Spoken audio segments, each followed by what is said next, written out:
าวโนนสมภูต้องงามแถมมีเสน่ห์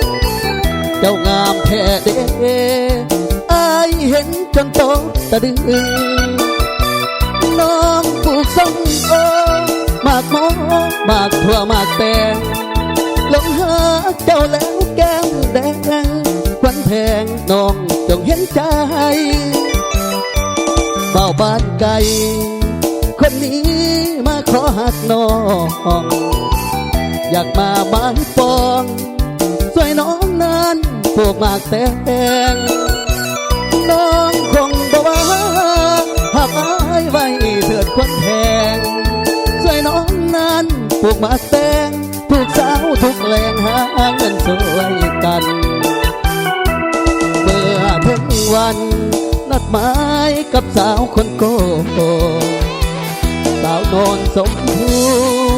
วันนี้อายจะไปหาจะพาเท้าแก่พ่อและแม่แห่ขันมากม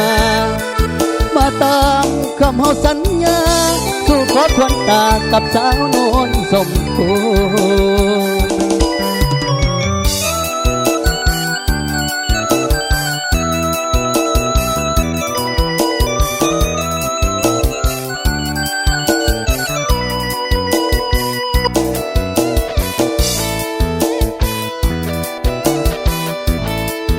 มอบไปสาวบ้านโนนเนาะเพลงนี้มอบไปสาวบ้านโนน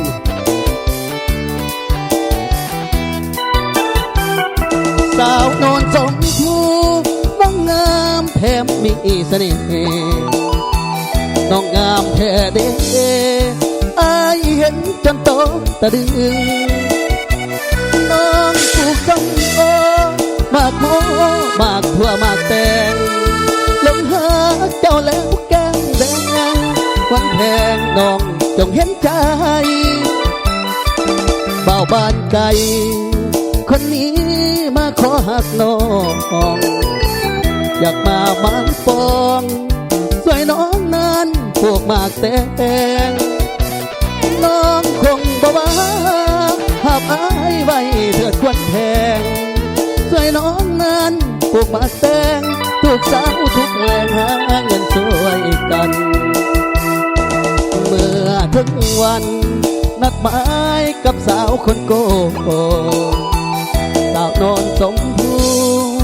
วันนี้อายจะไปหาจะพาเท้าแก่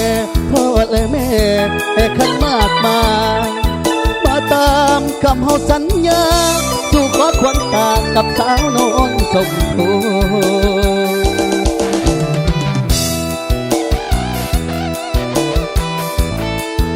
พิเศษมอบไปสาวบ้านโนน